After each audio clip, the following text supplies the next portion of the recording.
So start करते हैं third lecture of kinetics, है ना। हमने अभी तक फर्स्ट लेक्चर में टाइप्स ऑफ केमिकल रिएक्शन पढ़ा था, फास्ट, स्लो, मॉडरेट, एंड थोड़ा बहुत फर्स्ट लेक्चर में रेट ऑफ रिएक्शन क्या होता है उसके बारे में समझा था। In the second lecture we have discussed ROD, ROA, rate expression याद है? रेट एक्सप्रेशन भी सीखा था ना, instantaneous rate and average rate, कैसे टेंजेंट ड्रॉ करते हैं किसी भी टाइम पे, है ना। Concentration of reactant versus time graph, concentration of product versus time graph देखा था हमने, और उसके बेसिस पे and then in the second lecture we have started factors affecting rate of reaction. So in the first factor was active mass. So how active mass of reactant affect the rate? तो इसमें ज्यादातर discussion है ये निकल के आया कि sir अगर रिएक्टेंट्स के एक्टिव मास ज्यादा होंगे तो रेट फास्ट होगा, ऐसे ही जनरली आया निकल के, राइट। मैंने क्या बोला था, जैसे स्टोव है उसको फुल वॉल्यूम पे रखते हैं तो कंबशन फास्ट होता है, यस नो। कार अगर फिफ्थ गियर पे है तो फास्ट भागता है क्योंकि उसके कंबशन चेंबर में पेट्रोल ज्यादा जाती है, ऐसे बोलते हैं। तो more input generally more output, normal है, मतलब बहुत ज्यादा एक्स्ट्राऑर्डिनरी कंसेप्ट नहीं है। अच्छी पढ़ाई हुई, ज्यादा पढ़ाई हुई तो मार्क्स भी ज्यादा आएंगे, ऐसी वाली बात है ना। मोस्टली बहुत कम ऐसा होता है कि आप बहुत अच्छा पढ़ाई कर रहे हो और मार्क्स अच्छे नहीं आ रहे। अभी जैसे पिछले 3-4 दिनों में जितने पीटीएम हुए पेरेंट्स के साथ या बच्चों के साथ, तो एक चीज समझ में आ रहा है कि जैसे घर जाके नहीं होती पढ़ाई, ऐसा लोग बोलते हैं कि सर यहाँ 8 बजे तक तो पढ़ लेते हैं लेकिन घर जाके कुछ पढ़ाई नहीं होती। तो गलत डायरेक्शन है। पहला तो घर जाके पढ़ाई नहीं हो रही है तो ठीक है, आप जल्दी सो जाइए, 9-10 बजे तक सो जाइए, लेकिन 5 से 7 सुबह जरूर पढ़िए। ये आपको आने वाले 174 या 3 डेज बचे हैं, आपको हर दिन सुबह 2 घंटे पढ़ना ही चाहिए। जो लोग लेट नाइट स्टडी नहीं करते या यहाँ 8 बजे रुक के जा रहे हैं ना 8 बजे तक, तो डेफिनेटली घर जाके हार्डली खाना वगैरह खाइए, डिनर कीजिए और सो ही जाइए, थोड़ा बहुत एनालाइज करके कि सारा दिन क्या किया है, ठीक है। देख लो, मतलब इसमें देखो ऐसी वाली बात है कि 10 मार्क्स के अगर जेम से निकल गया तो फिर तुम ये लाइन बोलते रहना सारी जिंदगी, सुबह ठंडी लग रही थी इसलिए एमबीबीएस नहीं हो पाया मेरे से, है ना। आएगा टाइम, अच्छे से सोने का टाइम आएगा। अभी 175 डेज बस मान ले बात, क्या अभी कम से कम 175 डेज जो भी बचे हैं बच्चे, इसमें 2 घंटे सुबह जरूर पढ़ो, और बहुत अच्छी वाली स्टडी होनी चाहिए सुबह। और उसका एक सोल्यूशन है, सुबह सुबह उठ के फ्रेश होके थोड़ा सा भाग ले, स्कीपिंग कर ले, या कुछ ऐसा होता है ना, थोड़ा सा एक्टिविटी कर लोगे तो बॉडी एक्टिव हो जाती है, और फिर तुम पढ़ने बैठ जाओ तो नींद नहीं आएगी। मतलब होता क्या है, हम लोग सुबह उठते हैं बुक लेके बैठ जाते हैं, और ऑब्वियसली ब्लैंकेट वगैरह रहता ही है, तो वो तो रजाई जो है ना, समझ ही रहा है ना। वो बोलता है I will be always late because my bed loves me so much, है ना। तो वो अभी छोड़ना पड़ेगा। खैर, 2 घंटे सुबह का पढ़ाई शुरू कीजिए। कुछ लोगों को मैंने टास्क दिया है कि अगर आप 5 बजे उठ जाते हैं तो 5 बजे आप मुझे मैसेज कर दीजिए कि मैं उठ गया हूँ और मैं अभी 2 घंटे ये पढ़ने वाला हूँ। नहीं नहीं, उसमें दोनों चीजें होंगी ना, मैसेज डाल के सो जाओगे तो उसमें 2 चीजें लिखनी है कि अभी 2 घंटे में क्या करोगे। तो होगा क्या कि जब तुम इधर आते हो, हम लोग मिलते हैं, तो फिर मैं पूछ लूंगा, अच्छा 2 घंटे सच में तूने किया था, चल बताइए। कभी मन किया, भरोसा नहीं है, मान ले ट्रस्ट नहीं है, तो चेक तो करना पड़ेगा ना। तो इतना फ्रीडम दे रहा हूं कि, और ऐसा है कि फ्रीडम मतलब देखो बाई चॉइस है, लेना है लो, नहीं तो फिर फोर्सफुली होगा कि नहीं तुम्हें मैसेज करना ही है सुबह और तुम्हें उठना ही है। और स्पेशली मैं बता दूं, जिनके मतलब मार्क्स अभी तक 500 प्लस नहीं हो रहे बच्चे, बहुत जरूरत है, तुम भी समझते हो, है ना। मैं बार बार ये बात बोलता हूं कि सपोज अभी 175 डेज एकदम एक्स्ट्राऑर्डिनरी हार्डवर्क किया एंड कोई ऐसा जीएमसी कॉलेज मिल रहा है जो अच्छे सिटीज में है, पुणे में है, बॉम्बे में है, अच्छे सिटीज में, तो लाइफ कितना अच्छा होगा वो 5.5 साल वो इमेजिन करो। क्योंकि देखो ऐसा तो नहीं घर नहीं आओगे, कॉलेज से घर आओगे छुट्टियों में। अब मान लो ऐसे जगह पे कॉलेज है जो यहाँ से 800 किलोमीटर दूर है, उस शहर में अच्छा रेस्टोरेंट नहीं है, अच्छे होटल्स नहीं है, अच्छे क्लब्स नहीं है। अच्छा वो सब छोड़ो, तुमको घर आना है तो 4 बार बस बदलना पड़ रहा है, या कार में 12 घंटे ट्रैवल करनी पड़ रही है। सोचो ना वो 5.5 साल तक चलेगा, क्या ये पेन लेना चाहता है पूरा 5.5 साल? सोचने वाली बात है, जस्ट इमेजिन, क्या सच में ये पेन लेना चाहता है 5.5 साल? मतलब ठीक है पेरेंट्स से दूर जाना है, समझ में आता है ना, लेकिन इतना भी दूर नहीं जाना है कि आने के समय फिर लगे यार घर जाने में इतना प्रॉब्लम है। बहुत लोग, मैक्सिमम बच्चे जो अभी जीएमसी में हैं, उनसे पूछो सर कैसे आते हैं इधर, पुणे ही होम टाउन है सबका, तो नाइट बस से आते हैं, 1 नाइट जर्नी है ऐसा मैक्सिमम, है ना। चलेगा, कोई दिक्कत नहीं है, रात में बस बस में सोना है, एसी बस में आ जाना है, ऐसा भी ठीक है। लेकिन फिर होता क्या है कि जो जिस शहर में मान लो एयरपोर्ट है और बहुत सारे फैसिलिटीज हैं, उस शहर में अगर तुमने बीटेक किया तो थोड़ा अच्छा है मेरे हिसाब से। सॉरी एमबीबीएस, मैं उस डायरेक्शन में चला जाता हूँ, मतलब उस डायरेक्शन में एमबीबीएस किया तो थोड़ा ज्यादा अच्छा है। अभी जैसे मान लो सिंपल ऐसे, पुणे के पेरेंट्स तो मैक्सिमम पेरेंट्स यही चाहते हैं किसी तरह बीजे मिल जाए, है ना, यहाँ से बाहर भेजना ही नहीं। ठीक है, तो देख ले बीजे इस बार कितना में गया है जी, इस लेवल के डिफिकल्टी पेपर में कितने में मिला है बीजे, एनी आइडिया?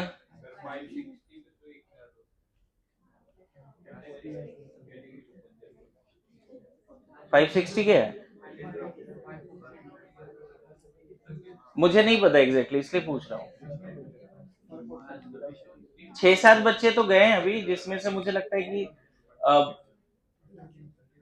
540 545 में भी शायद मिला है, I am not sure, verify करना पड़ेगा। So what I am telling you, 175 days, 2 घंटे सुबह कल से शुरू हो जाना चाहिए, ठीक है। ओए नहीं होता ना घर पे पढ़ाई, सुबह पढ़, सुना, तू तो मुझे मैसेज करेगा डेली। हाँ, साढ़े मतलब 5 बजे मैसेज आना चाहिए विथ टारगेट के 2 घंटे क्या चल रहा है, तू भी सुना, कंपलसरी है, तो फिर पीटीएम करना पड़ेगा मेरे को, तू भी। हाँ तो बस मैसेज करना है, ठीक है, टारगेट के साथ, सुना।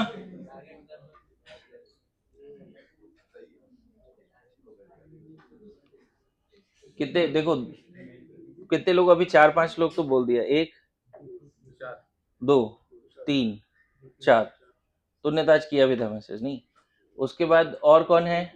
हाँ जी तू भी, वरुण भी करना चाहता है, रात में जगता है। देखो मैं ज्यादा तुम्हारे प्लान को नहीं डिस्टर्ब करना चाहता, जो रात में मतलब 2 बजे तक जग रहे हैं, ठीक है, पढ़ाई कर रहे हैं तो पढ़ो, उसमें नहीं जरूरत है मैं फोर्स करूँ कि तुम रातों रात बदल जाओ। लेकिन जो घर पे जाके बिल्कुल नहीं पढ़ पा रहे, जल्दी सो जाइए, 5 से 7 सुबह पढ़िए, ओके, ठीक है। काइनेटिक्स का फिर से बैक टू टॉपिक आते हैं। काइनेटिक्स में हमने differential rate law complete silence, एक और, अरे तुम्हें तो कल ही बोला था ना मैसेज करना, तूने क्या नहीं किया रितेश मैसेज, उठा नहीं तूने तो मैसेज नहीं बोला था। आज पढ़ाई हुई तुम्हारी 2 घंटे सुबह? हाँ, 1 घंटे, वो तो पहले भी था, तो कल पीटीएम करने का क्या फायदा हुआ फिर? ओए कौन सा स्टेट का डोमिसाइल है? यूपी, पता है कितना ज्यादा है कट ऑफ, कितना? 541 में मिल गया था,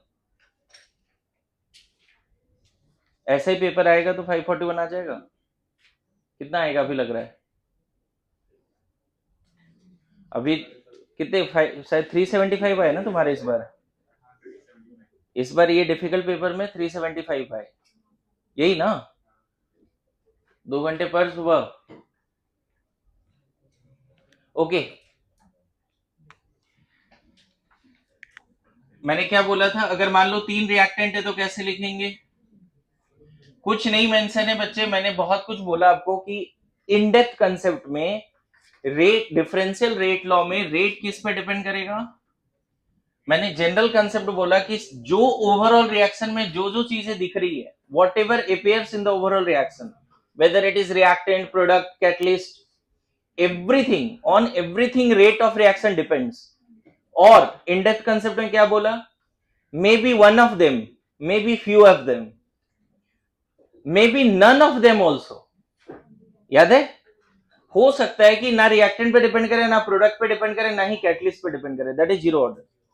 हो सकता है रिएक्टेंट सिर्फ रिएक्टेंट पे डिपेंड करे, हो सकता है रिएक्टेंट और प्रोडक्ट पे डिपेंड ना करे, सिर्फ कैटलिस्ट पे डिपेंड करे। याद है? Photochemical reaction. लेकिन अगर क्वेश्चन में कुछ मेंशन नहीं है तो तुम्हें स्मार्ट बनने का जरूरत नहीं है ज्यादा। इन डेप्थ कंसेप्ट बता दिया, इसका मतलब नहीं है कि हर बार तुम प्रोडक्ट का पावर एक्स वाई जेड कर रहे हो। कुछ मेंशन नहीं है तो सिर्फ आपको जो रिएक्टेंट दिखता है उसका पावर जरूर लेना है। आ रहा है समझ में? जो रिएक्टेंट दिखता है उसी का पावर लेना है, प्रोडक्ट और कैटलिस्ट वगैरह इन्वॉल्व अनलेस अंटिल क्वेश्चन में मेंशन नहीं। क्लियर है? समझ में आ रहा है? और ये एक्स वाई जेड कैसे निकलेगा? एक्सपेरिमेंटली। एक्स यहां पे क्या है बताया था, ऑर्डर ऑफ रिएक्शन, क्या with respect to A, Y order of reaction with respect to B, Z क्या है order of reaction with respect to C, X plus Y plus Z कितना हो गया ओवरऑल ऑर्डर ऑफ रिएक्शन। अब मैं यहीं पे बता दूं, अगर ये सब का समेशन 0 आ जाता है तो हम बोलते हैं zero order kinetics. Zero order क्या बोल देते हैं? Zero order kinetics. समझे? अगर इन सब का समेशन 0 आ गया तो हम क्या बोल देते हैं? Zero order kinetics. क्लियर है? जीरो ऑर्डर काइनेटिक्स में रेट फिर सिर्फ किस पे डिपेंड करने लगेगा, क्योंकि ये सब 0 आ गया ना, सबका समेशन ऑलमोस्ट 0 है, ये सब 0 आ गया है, तो रेट सिर्फ किस पे डिपेंड करेगा? रेट सिर्फ किस पे डिपेंड करेगा?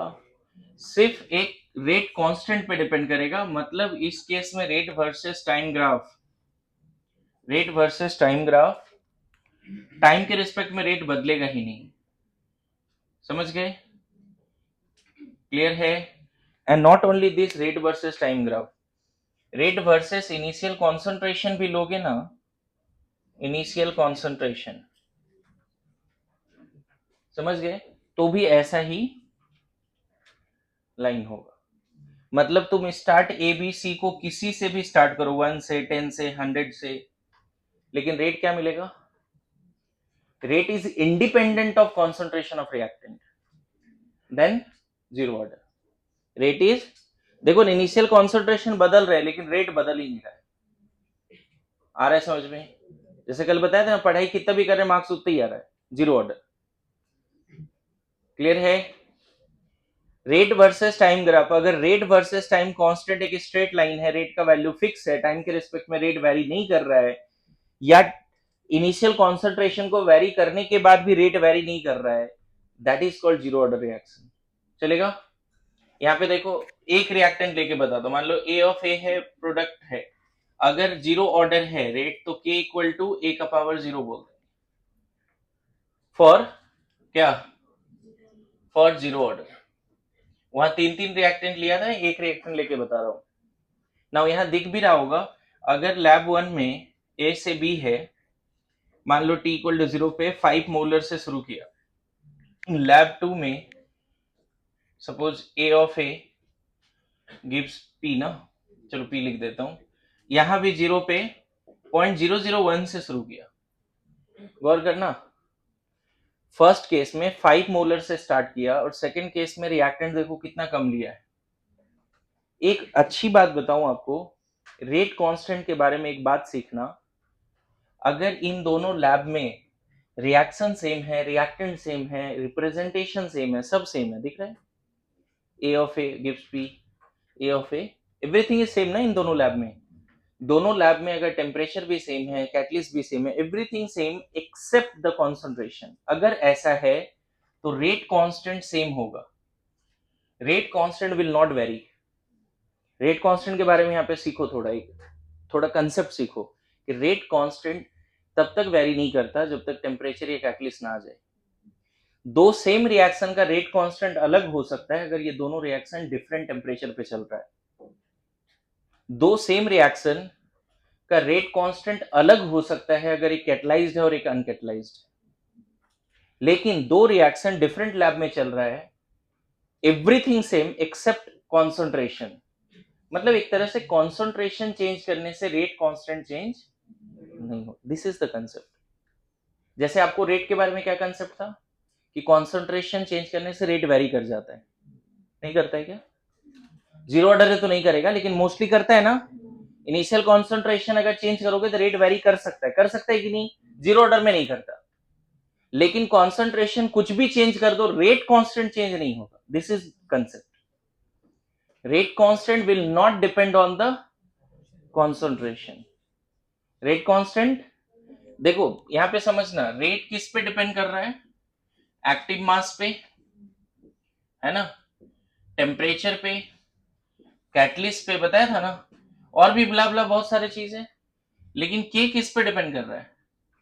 टेम्परेचर, कैटलिस्ट, बस, ज्यादा चीज नहीं है।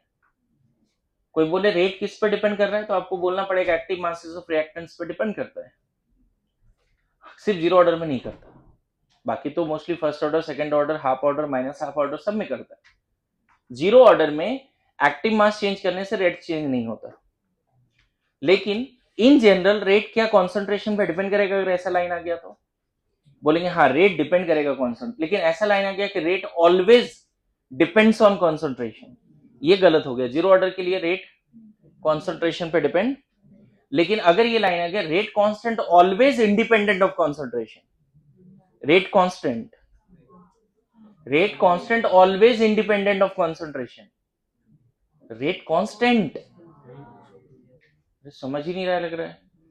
Rate of reaction always depends on concentration, ये गलत है क्योंकि जीरो ऑर्डर में नहीं करता। देखो ना, अगर ये दोनों जीरो ऑर्डर रिएक्शन है ना, तो यहां पे रेट क्या लिखोगे? के, और यहां भी रेट क्या लिखोगे? क्योंकि जो यहाँ कॉन्सेंट्रेशन उसका पावर क्या है, और यहां भी जो कॉन्सेंट्रेशन इनिशियल उसका पावर क्या है, तो दोनों जगह पे क्या आया? रेट का वैल्यू। दोनों लैब में देखो रेट का वैल्यू सेम आ गया। अगर जीरो ऑर्डर रिएक्शन है तो रेट का वैल्यू दोनों लैब में क्या आ गया? सेम आ गया। मैं बताऊं, कुछ लोग काइनेटिक्स कभी नहीं पढ़े, फर्स्ट टाइम लर्न करने के अंदाज में बैठे हैं, और उसके बावजूद भी ये नहीं समझ पा रहे कि जीरो ऑर्डर का क्या मतलब है। तो फिर वही लाइन है, मेरा नाम नहीं लो, मैंने पढ़ा है। जीरो ऑर्डर का सिंपल मतलब क्या है? एक्टिव मास चेंज करो बट रेट चेंज। और इसके पीछे का कंसेप्ट क्या है? क्योंकि जब हम एक्टिव मास चेंज करते हैं के चेंज नहीं होता, rate constant of reaction is independent of but depends on. Concept समझ में आया? अगर कोई मान लो ऐसा एक वर्ड दे दिया कि when we increase the concentration of reactant it does not change the rate, ये ऑब्जर्वेशन है लैब में। मैं लैब में गया, एक रिएक्शन कराया, और रिएक्शन करा के मैंने ऑब्जर्व किया कि रेट कंसंट्रेशन चेंज कर रहे हैं बट रेट चेंज नहीं हो रहा है, तो ऑर्डर बताओ। ये हो गया statement. This is called word problem. जो लैब के एक्सपेरिमेंट्स हैं वो एक स्टेटमेंट के फॉर्म में आपके पास आ जाएगा, एंड उस स्टेटमेंट से आपके पास पावर आ जाएगा, आप काइनेटिक्स बता दोगे। क्लियर है? लैब का एक्सपेरिमेंटल रिजल्ट, ऑब्जर्वेशन एक स्टेटमेंट के फॉर्म में आपके पास आ जाएगा, एंड उस स्टेटमेंट के बेसिस पे आप काइनेटिक्स बता सकते हो। लैब का एक्सपेरिमेंट टेबुलर फॉर्म में आपके पास आ जाएगा, उसको एनालाइज करके आप ऑर्डर बता सकते हो। अभी करेंगे क्वेश्चन उस पर। अच्छा, लैब का जो एक्सपेरिमेंट होता है, उस एक्सपेरिमेंट से हम डिसाइड करते हैं कि इंटरमीडिएट और टीएस क्या बना। तो एक ओवरऑल रिएक्शन होगा और उसके मैकेनिज्म्स होंगे, स्टेप्स। उस स्टेप्स के बेसिस पे भी हम काइनेटिक्स निकाल लेते हैं। देख रहे हो, अभी 3 मेथड बताया ऑर्डर बताने का या काइनेटिक्स बताने का। क्या क्या 3 मेथड है? स्टेटमेंट, स्टेटमेंट के फॉर्म में आप कर लोगे। दूसरा, टेबुलर फॉर्म में डेटा आ जाएगा। तीसरा,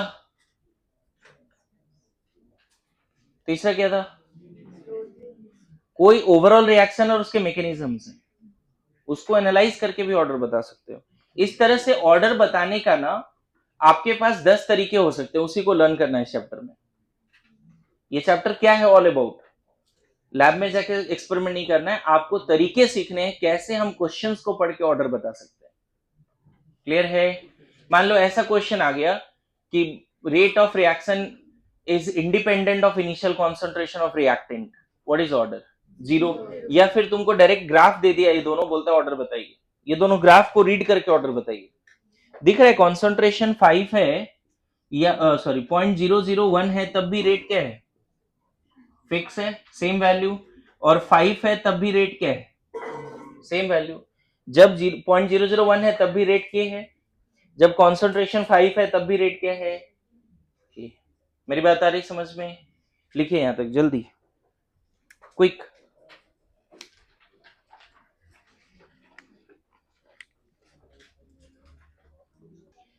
अगर मान लो सेम इधर जो लिखा आपने यहां पर, मैं बस यहां पे फर्स्ट ऑर्डर कर देता हूं।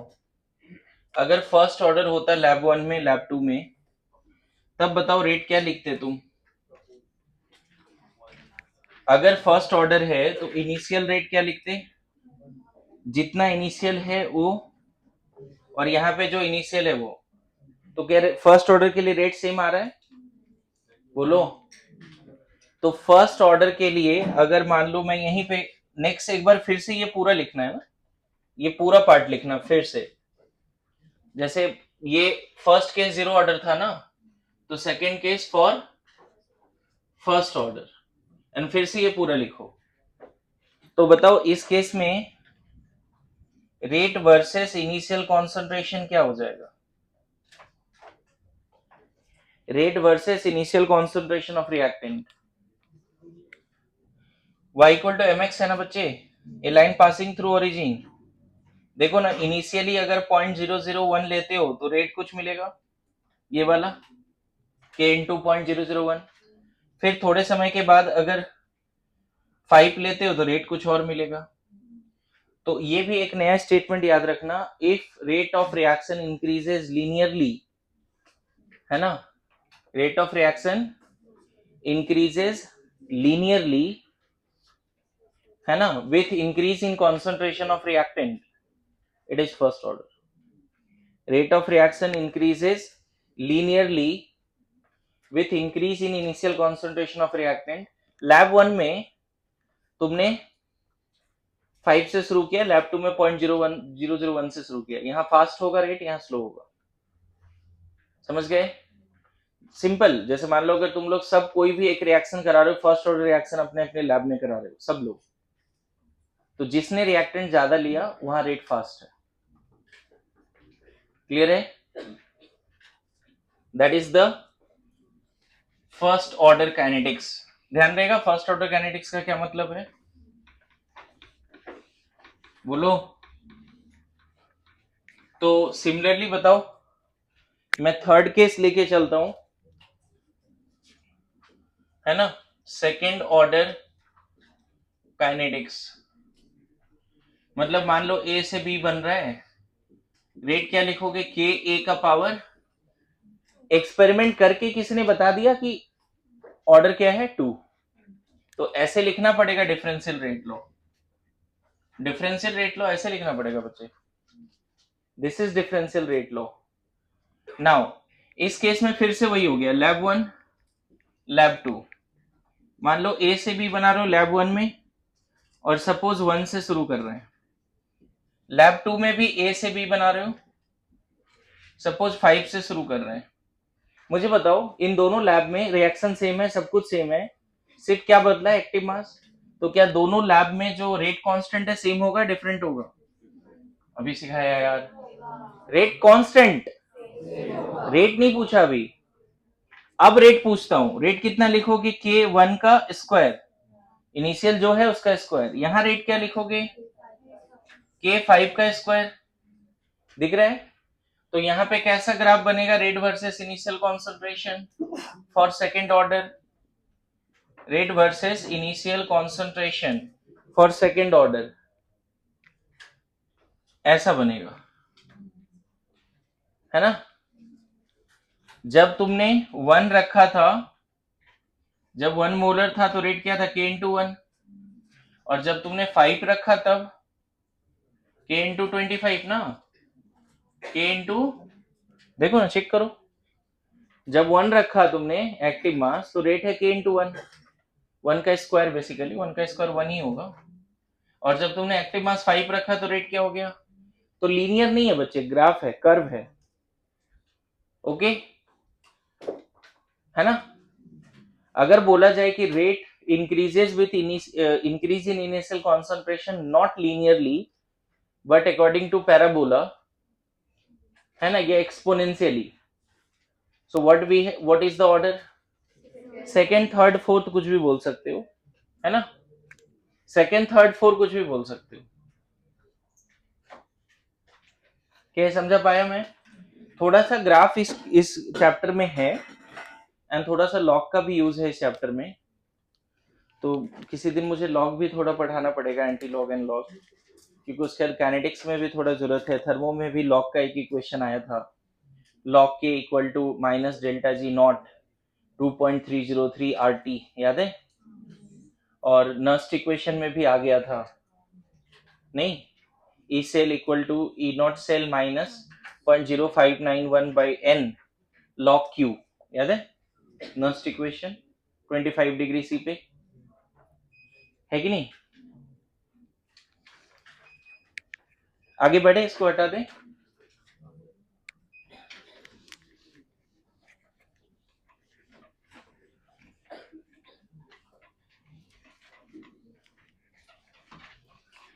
फिर से अभी कंसेप्ट लेके जाना है रेट और रेट कांस्टेंट का।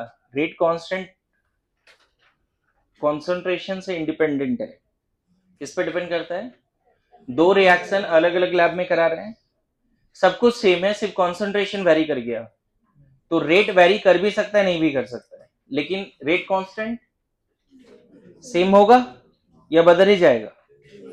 फिर से दो सेम रिएक्शन अलग अलग लैब में करा रहे हैं, दो सेम रिएक्शन डिफरेंट लैब में करा रहे हैं, सारे पैरामीटर सेम है एक्सेप्ट कॉन्सेंट्रेशन, तो क्या K का वैल्यू सेम होगा, डिफरेंट होगा, रेट बदल सकता है अगर जीरो ऑर्डर नहीं है, अदरवाइज रेट भी सेम हो जाता है, ठीक है। बताओ, फोर्थ केस, अगर थर्ड ऑर्डर का बात करें तो थर्ड ऑर्डर काइनेटिक्स, है ना, A गिव्स B है, थर्ड ऑर्डर का मतलब क्या हो गया, KA का पावर 3। अब बताओ, लैब 1 में A से B बन रहा है, T इक्वल टू 0 पे 1 से शुरू किया, लैब 2 में भी A से B बन रहा है, T इक्वल टू 0 पे 5 से शुरू किया। क्या लगता है, पहले इन दोनों लैब में K सेम होगा, डिफरेंट होगा, सारे पैरामीटर सेम है, K सिर्फ बदल रहा है, सॉरी कॉन्सेंट्रेशन बदल रहा है, कॉन्सेंट्रेशन बदलने से रेट कांस्टेंट नहीं बदलता, यस नो, ठीक है। यहां पे रेट क्या लिखोगे, K1 का क्यूब, यहां रेट क्या लिखोगे, K5 का क्यूब, देखो तो आ रहा है समझ में, समझ में आ रहा है। अब देखो यहां पे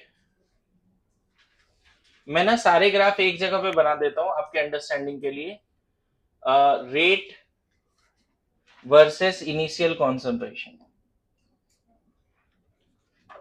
इनिशियल कॉन्सेंट्रेशन ऑफ रिएक्टेंट्स। ध्यान दीजिए, अगर ऐसा ग्राफ है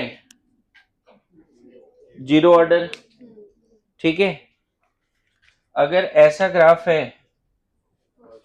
फर्स्ट ऑर्डर, सब समझ में आ रहा है, ठीक है।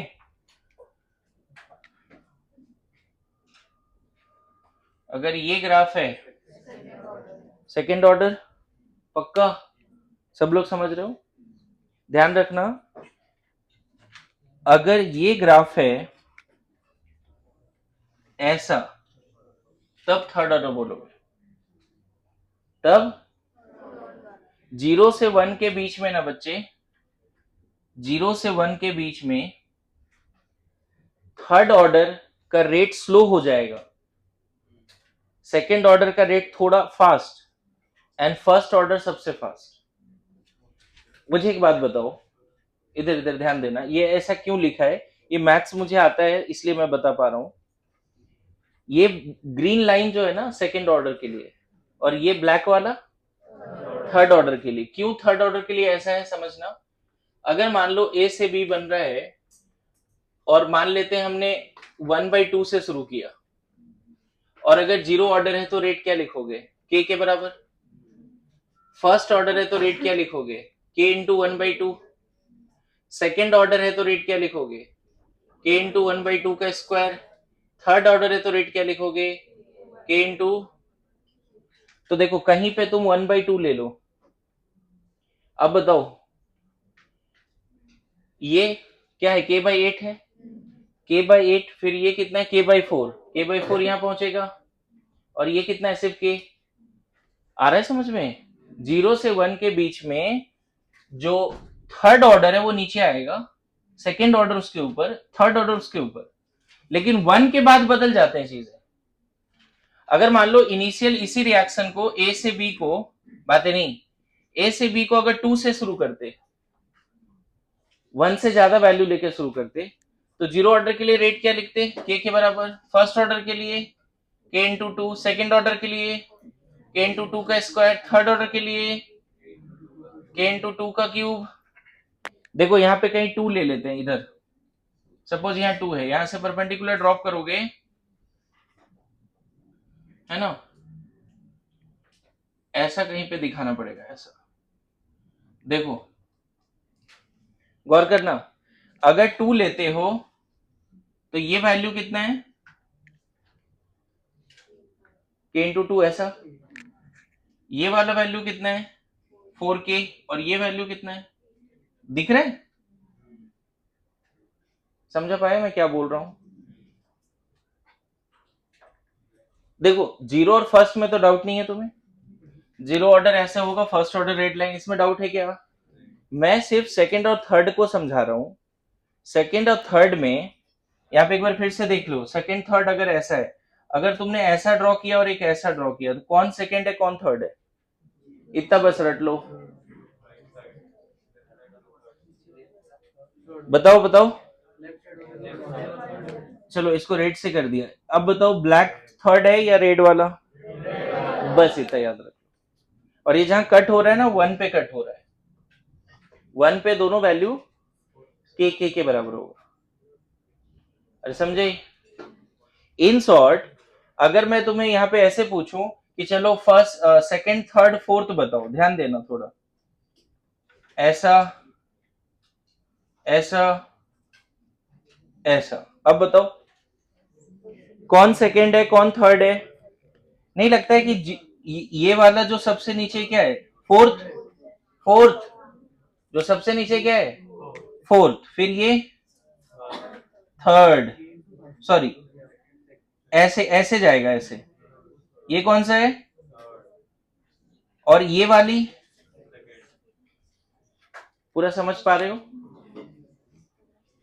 बोलिए। जिसको नहीं समझ में, एक बार और बताता हूं, मैथ से थोड़ा सा। ये ग्राफ में तुम लिख लेना 0 फर्स्ट सेकंड थर्ड।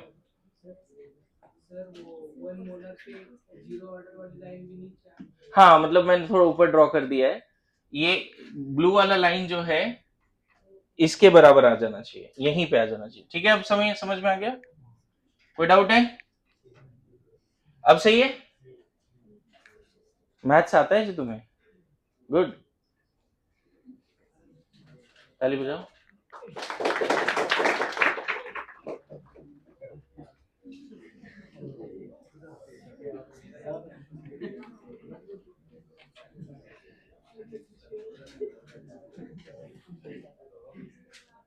ओए बातें नहीं।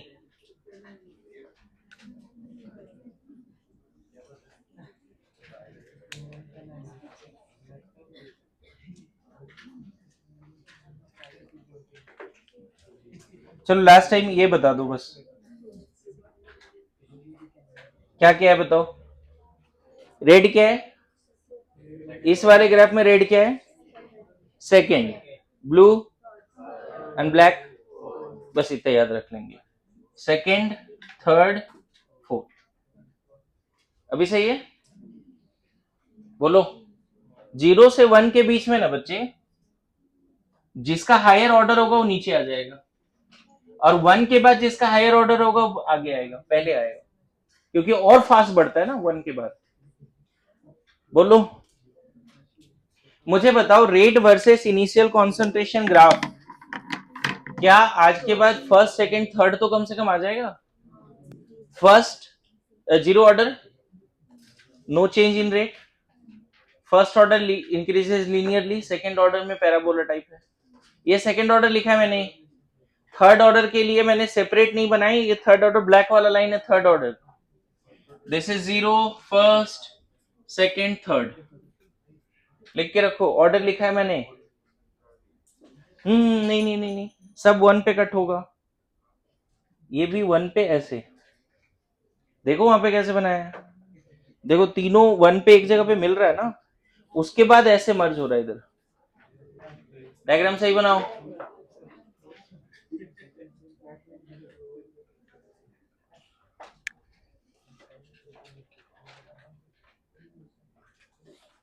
ओके नाउ देखो, अभी इतना समझ गए।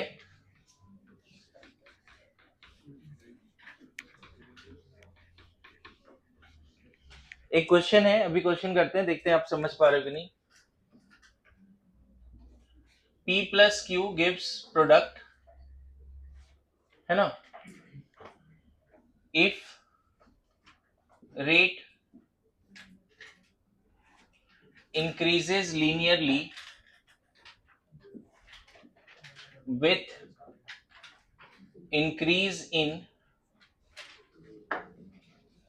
concentration of P and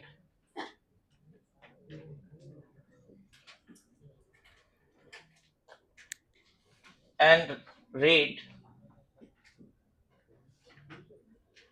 does not change with increase or decrease of concentration of Q, find order।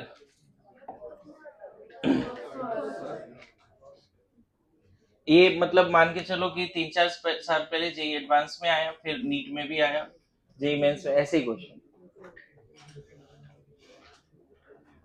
देखो सबसे पहले हम क्या लिखेंगे, रेट इक्वल टू, हम लिखेंगे के पी का पावर एक्स एन क्यू का पावर, पहले कुछ नहीं मेंशन है तो जो रिएक्टेंट है, product of active mass of reactants raise to the power x and y, arbitrary number. अब ये स्टेटमेंट से कुछ चीजें पता चल रही है कि पी बढ़ाने से रेट लीनियरली बढ़ रहा है और क्यू बढ़ाने से रेट बढ़ ही नहीं रहा है। तो अभी तो समझाया कि पी अगर लीनियरली बढ़ता है तो पी के रिस्पेक्ट में ऑर्डर क्या हो गया, समझ गए? According to given data x कितना होगा 1, वाई कितना होगा 0। ओवरऑल रेट एक्सप्रेशन क्या, के पी का पावर 1 क्यू का पावर 0। तुमसे ओवरऑल ऑर्डर पूछा है, दिस इज फर्स्ट ऑर्डर। हाँ यहाँ पे 0 लिख दो, this is first order kinetics. अभी आए समझ में? बोलो। सिंपल है क्वेश्चन, इसको बोलते हैं वर्ड प्रॉब्लम, है ना? नेक्स्ट क्वेश्चन, वर्ड प्रॉब्लम के कुछ क्वेश्चंस करा रहा हूं, लिखो नेक्स्ट क्वेश्चन।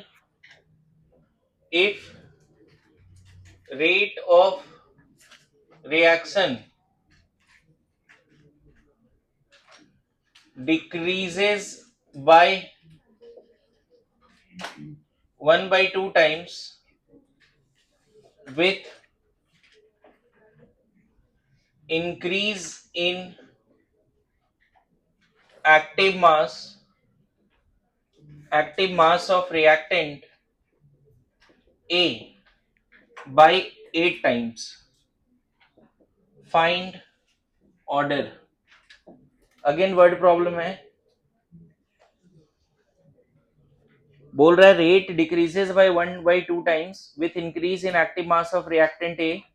अगर यहाँ रिएक्शन मेंशन नहीं है बच्चे, अपने हिसाब से रिएक्शन क्या लोगे, कुछ नहीं मानना है, ए से बी मान लो बस। ऐसा तो नहीं बोल रहा है दो रिएक्टेंट, एक के बारे में इंफॉर्मेशन है तो ऑब्वियसली रिएक्टेंट सिर्फ एक है। क्या बोल रहा है, रेट डिक्रीजेस बाय 1/2 टाइम्स।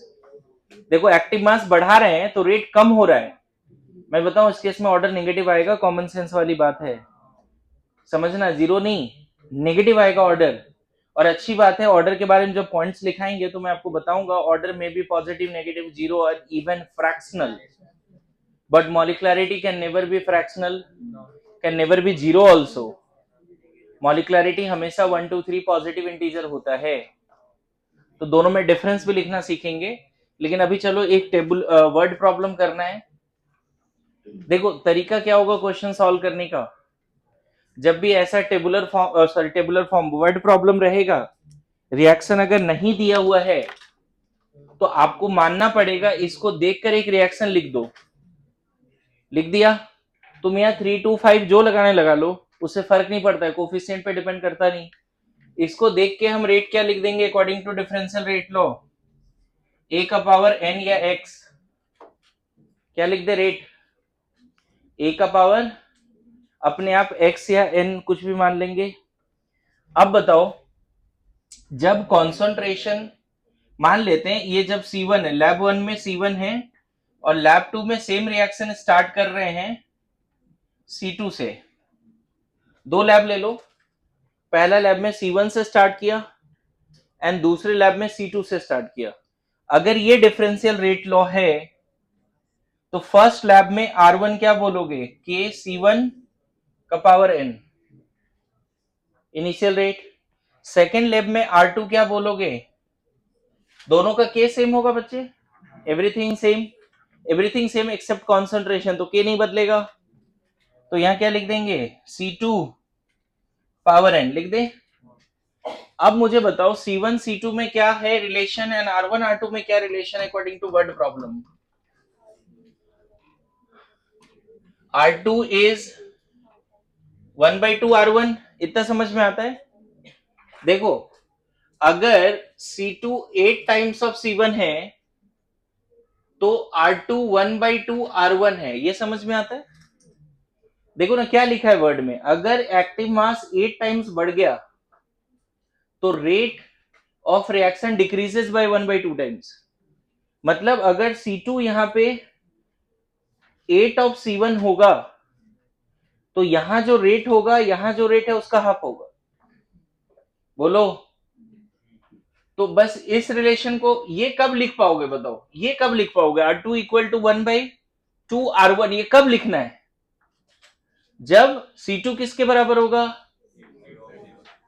ये समझ में आता है दोनों सबको, बोलो।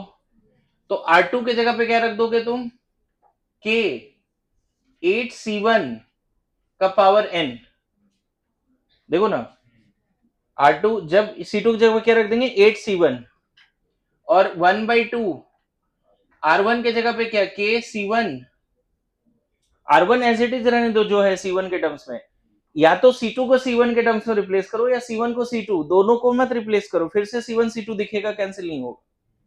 तो हमने C2 के जगह पे 8C1 रख दिया, तो C1 एज इट इज रखेंगे। अब देखो यहां से कॉमन क्या आएगा, K कैंसिल हो गया, 8 का पावर n, और यहां मिलेगा 1/2, बस यही, बोलो। यहाँ 8 का पावर n बाहर आया, K और K cancel, C1 to the power n, और यहाँ भी C1 to the power n है, C1 C1 कैंसिल हो गया।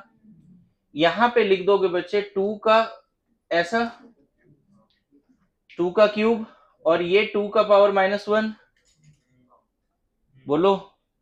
अब बताओ बेस सेम है तो पावर ऐड कर दो, पावर इक्वल कर दो, बेस सेम है तो पावर क्या हो जाएगा, इक्वल, n कितना आ गया, -1। So this is the order. क्या मैं समझा पाया, क्लियर है, बोलो। सर अब कहां नहीं दिक्कत है, ये जो ये लिखा ना, इसको 2 का पावर क्यूब और n है ना। अब इसको क्या लिख सकते हैं, पावर मल्टीप्लाई होगा, तो कितना लिख दें इसको, 2 का पावर 3n। अब बताओ बेस सेम है तो पावर क्या होगा, equal, 3n equal to -1, n कितना आ गया, -1/3। सब लोग समझ रहे हैं जी।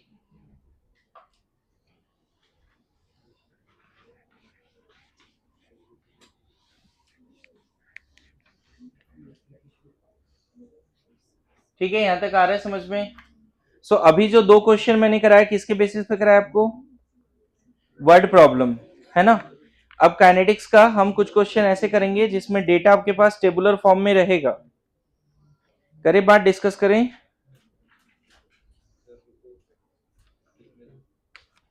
देखो मॉड्यूल का ही क्वेश्चन नंबर 103 पेज निकालो, 103 पेज,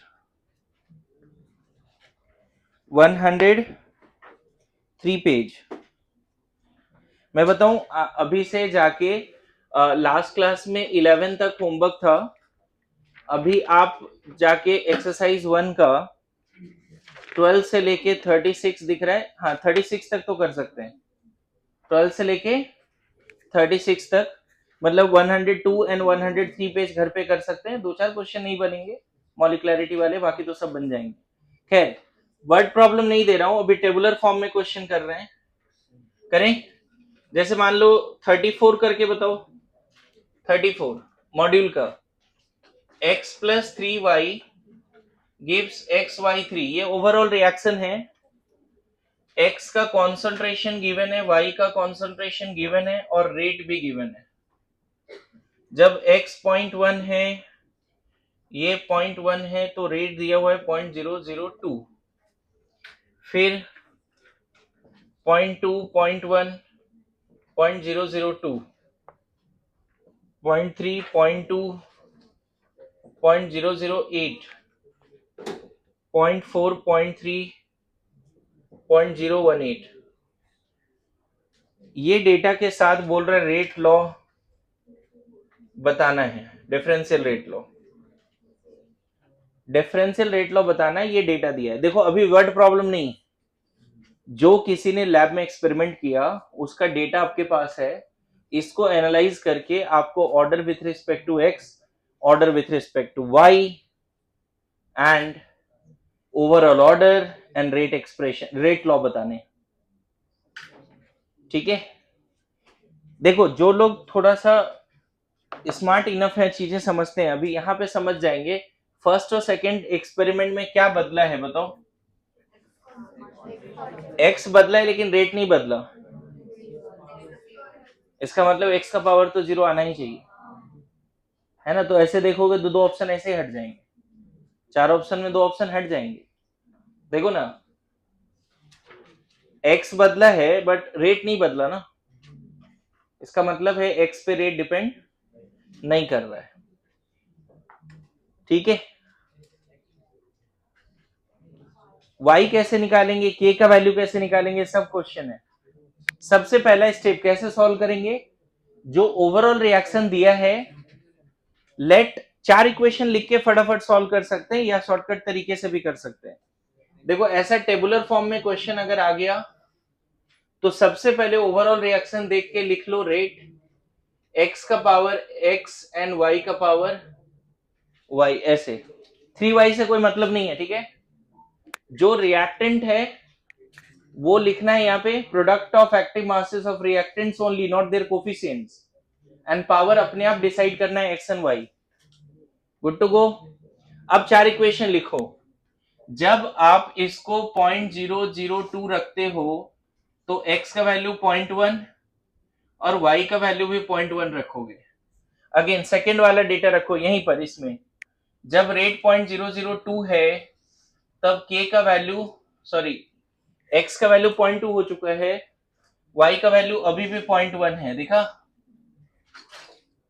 अच्छा, थर्ड इक्वेशन, जब ये 0.008 है तब x कितना है, 0.3 का power x and this is 0.2 का पावर y।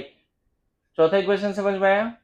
लास्ट वाले में जब ये 0.018 रखा तो x का वैल्यू 0.4 का पावर x एंड y का वैल्यू 0.3 का पावर। बोलो यहां तक समझ में आ रहा है। मैं बताऊं, हमें तो ये पता चल गया, फर्स्ट को डिवाइड किया ना, देखो ऐसे लिख देता हूं 1 2 3 4। अगर तुम 1 डिवाइड बाई 2 करते हो तो तुम्हें x इक्वल टू 0 मिल जाएगा। कैसे बताता हूं, इधर देख, ये दोनों डिवाइड किया तो इधर दिस बाय दिस 1 मिलेगा, उधर k कैंसिल, 0.1 y कैंसिल, तो इधर बच क्या रहा है 0.1 बाई 0.2 x बच रहा है ना। बोलो इसको कितना, 1 इज इक्वल टू 1/2 का power x। Something power x 1 तब आता है जब समथिंग क्या हो 0। और इतना लोग करेंगे भी नहीं, दिख रहा है यहाँ पे x बदला बट रेट नहीं बदला। बोल देंगे x कोफिशिएंट क्या है x का पावर क्या है, x बदला, y तो नहीं बदल रहे हैं, x बदल रहे हैं बट रेट नहीं बदल रहा है। मतलब x के रिस्पेक्ट में ऑर्डर क्या है 0। और जिसको नहीं समझ, मैथ्स के हिसाब से देख लो, पहला दूसरा डिवाइड किया, हमें x का वैल्यू क्या मिल गया है, क्या मिल गया 0। अच्छा, जब ये 0 मिल ही गया बच्चे, कंफर्म है 0 है, तो ये टर्म का कोई मतलब है क्या, यहाँ 0 यहाँ 0 पुट करोगे तो कैंसिल हो जाएगा ना। अब तुम 3 और 4 डिवाइड करो, क्या मिलेगा 3 और 4, 0.008 बाई 0.018, के और के कैंसिल, ये वाला पार्ट तो खत्म ही है। इधर कितना 0.2 बाई पूरे का पावर y कर दें क्या, अलग अलग पावर था, 0.2 के पावर y एंड 0.3 का पावर y अलग अलग था। बोलो इसको बताओ कितना लिख पाओगे इसको, 8/18, 8/18 ना, और ये कितना 2/3, ऐसा ही। और कुछ हो सकता है इसको, 4/, वेरी गुड, 4/9 मतलब 2/3 का स्क्वायर, और यहाँ 2/3 का y, देखा 4/9 मतलब 2/3 का स्क्वायर, और देखो y इक्वल टू कितना हो गया 2। तो फाइनल आंसर क्या लिखेंगे, रेट लो, k x का पावर 0 y का पावर 2। ओके, अब अगर तुमसे पूछ दिया फाइंड के ऑल्सो, के भी पूछ सकता है तुमसे, फाइंड के कैसे निकालोगे, फाइंड के, इस इक्वेशन में कोई एक डेटा रख दो, इस इक्वेशन में कोई भी एक डेटा रख दो, कितना रख दे, रेट की जगह 0.002, के एज इट इज रहने दो, 0.1 पावर 0, 0.12 का ऐसा रख दें। फर्स्ट वाला डेटा इस इक्वेशन में रख दो, क्योंकि एक्स वाई तो पता चल चुका है। देखो यहाँ क्या वेरिएबल दिख रहा है, के आ जाएगा। अगर आपसे के पूछा जाए तो वो भी आ जाएगा। कितना आएगा के बताओ, 0.002 इज इक्वल टू के इंटू 0.1 का स्क्वायर, क्या 0.01, क्या सही है। इसको इधर डिवाइड कर, आई गेस के इक्वल टू 0.2 आएगा बच्चे, के इक्वल टू 0.2। क्या आपको लगता है टेबुलर फॉर्म का क्वेश्चन कर पाओगे, तो अभी करना है 35 नंबर क्वेश्चन, इसको सॉल्व करने के बाद 35 अभी प्रैक्टिस करना है, अभी राइट नाउ 35।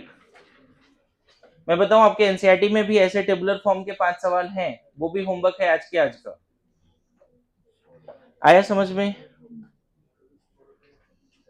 नहीं आया, तूने कैनेडिक्स कर लिया पहले से, अच्छे से हुआ है।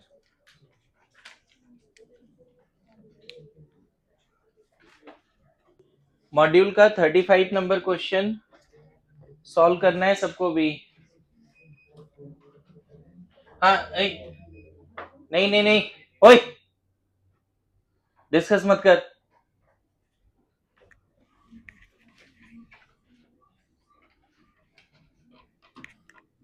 देखो टेबुलर फॉर्म के 10 क्वेश्चन भी दे तो सब में तरीका यही होगा, कुछ लोग ये बिना लिखे भी बना सकते हैं, अगर उसको एनालाइज जल्दी करने आता है, एनालिटिकल माइंड है तो जल्दी हो जाता है कि हाँ ठीक है, यहाँ दिख रहा है कि एक्स नहीं बदला, एक्स बदला फिर भी रेट नहीं बदला, मतलब एक्स का पावर क्या है इस तरह से करते हैं, लेकिन मैं बोलूं अगर कुछ नहीं समझ में आ रहा है, 4 इक्वेशन लिखो प्रॉपरली, पहले उन दोनों को डिवाइड करो, ऐसे 2 इक्वेशन को जिसमें एक वैल्यू तो सेम हो। शॉर्टकट क्या है, 4 इक्वेशन लिख दे, पहले उन दोनों को डिवाइड करो जिसमें कम से कम एक वैल्यू कैंसिल हो जाए, ये तो कैंसिल आउट हो जाएगा, इधर ये कैंसिल हो गया। लास्ट बेंचेस अभी जस्ट रिक्वेस्ट किया है,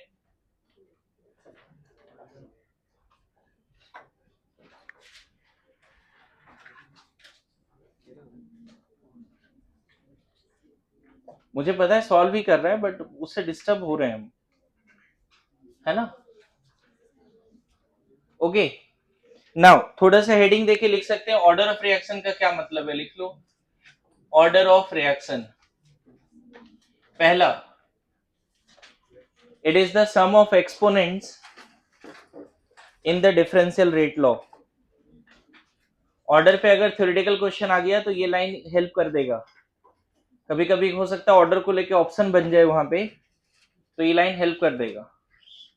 it is the sum of exponents in the differential rate law, sum of exponents of the reactants नहीं, in the differential rate law. It is the sum of exponents of the reactant, sum of exponents of the reactant in the differential rate law. Sum of exponents of the reactant in the differential rate law.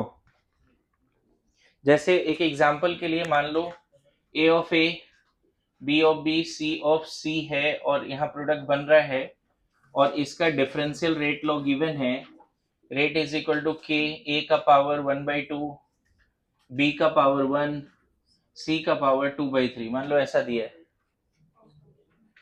तो what is order, overall, overall order क्या होगा, तो जो भी आपको दिख रहा है डिफरेंशियल रेट लॉ उसमें एक्सपोनेंट्स का समेशन कितना लिख दोगे, कितना आएगा, ऐड करके निकाल लेंगे, कितना आएगा बताओ। चलो इसको 1/3 कर देते, कैलकुलेशन आसान कर देते हैं। अब बताओ, अब हो जाएगा, पहला a का पावर 1/3, b का पावर 1 और c का पावर 2/3। अगर सिर्फ ऐसा देके पूछे order with respect to a तो 1/3 बोलना होगा। ओवरऑल ऑर्डर पूछे तो सबका एक्सपोनेंट्स ऐड करके बता देना है। अगर तुम्हें पूछे ओवरऑल नहीं पूछे, सिर्फ बोले a के रिस्पेक्ट में ऑर्डर बताओ तो 1/3। ओवरऑल कितना आ गया बच्चे, 2, ध्यान रखना। नाउ सेकेंड पॉइंट ऑर्डर को लेके, order of any reaction is totally experimentally determined quantity. Order of any reaction is totally experimentally determined quantity. मतलब कोई रिएक्शन को देखकर तुम ऑर्डर नहीं बता सकते, ठीक है। Order of reaction is totally experimentally determined quantity. जैसे सेकेंड पॉइंट में मान लो ऐसा दिया हुआ, एक बैलेंस इक्वेशन दिया है और पूछ रहा है कि इसका ऑर्डर बताओ, है ना। मान लो ये रिएक्शन देके पूछ दिया ऑर्डर बताओ, सिर्फ रिएक्शन दिया, nothing is mentioned about the reaction, कुछ नहीं मेंशन है, सिर्फ ये रिएक्शन दिया, बोलता ऑर्डर बताओ, नहीं बता सकते। रिएक्शन के साथ साथ टेबुलर फॉर्म में डेटा चाहिए, रिएक्शन के साथ साथ वर्ड प्रॉब्लम चाहिए, कुछ लिखा हो वहां पे आ रहा है, तभी आप ऑर्डर बता सकते हो। अगर सिर्फ रिएक्शन देके ऑर्डर बोला, या फिर कभी कभी ऐसा होता है सिर्फ रिएक्शन दिया रहता है लेकिन बगल में लिखा रहता है एलिमेंट्री रिएक्शन, तब भी बता देते हैं। तो एलिमेंट्री रिएक्शन भी एक्सपेरिमेंट से पता चला ना एलिमेंट्री है। अभी समझाऊंगा एलिमेंट्री रिएक्शन क्या होता है, थोड़े टाइम देंगे। तो यहां पे एग्जांपल में लिख सकते हो, if only reaction is given, है ना, no information about experimental data, experimental observation और whether the reaction is elementary और कॉम्प्लेक्स, अगर ऐसा कोई इंफॉर्मेशन नहीं है हमारे पास, we can not have the order. समझ में है, वी कैन नॉट हैव, हाँ यूनिट्स वगैरह वही, कोई भी इंफॉर्मेशन है, मैं बोल रहा हूं सिर्फ रिएक्शन दिया, कुछ इंफॉर्मेशन नहीं, If only reaction is given, no other information is given, you cannot have the order. Other information में क्या क्या आता है कि थोड़ा बहुत वर्ड प्रॉब्लम, समझ में आ रहा है, मतलब रिएक्शन के साथ साथ कुछ वर्ड स्टेटमेंट दे दिया। दूसरा हो सकता है कि रिएक्शन के साथ साथ ग्राफ दे दिया कि rate versus initial concentration constant, तब भी बोल सकते हैं। तीसरा, रिएक्शन के साथ साथ टेबुलर फॉर्म में डेटा दे दिया, टेबुलर फॉर्म में डेटा दे दिया, तब भी बता सकते हैं ऑर्डर क्या है। चौथा, अगर बोल रहे हैं एलिमेंट्री रिएक्शन है तो भी बता सकते हैं। मतलब अगर ये सब रिएक्शन के साथ साथ ये सब इंफॉर्मेशन है, पता है ये इंफॉर्मेशन हो सकता है 10 तक जाएंगे, धीरे धीरे ऐड हो रहा है। क्लियर है? सो अभी मैं सेकेंड पॉइंट में क्या एक्सप्लेन कर रहा हूं कि it is totally experimentally determined quantity. समझ में आया? Third point, order of reaction में be positive, negative, zero, even fractional. Order of reaction may be positive, negative, zero, even, fractional. Order of reaction positive, negative, zero, even, fractional. Order of reaction may be positive, negative, zero, even, fractional. ठीक है, negative fraction भी हो सकता है बच्चे, ये भी ध्यान रखो, नेगेटिव पॉजिटिव फ्रैक्शन सब हो सकता है। ये 3 पॉइंट बस याद रखिए, काफी होगा। नाउ अब नेक्स्ट पॉइंट है यूनिट ऑफ के। नेक्स्ट टॉपिक, यूनिट ऑफ के। ध्यान दीजिए, अगर कोई रिएक्शन है ए से बी और मैं बोल रहा हूं ये nth ऑर्डर है, गिवन है, मतलब किसी ने एक्सपेरिमेंट करके बता दिया कि ए से बी nth ऑर्डर रिएक्शन है, बात नहीं, ए से बी nth ऑर्डर रिएक्शन है, इसकी रेट कांस्टेंट के है, तो differential rate law, according to differential rate law क्या लिख देंगे, के ए का पावर n। बोलो, अगर nth ऑर्डर है तो जो रिएक्टेंट दिख रहा है वो उसका पावर n कर दें। It is given, nth order reaction is given, ये गिवन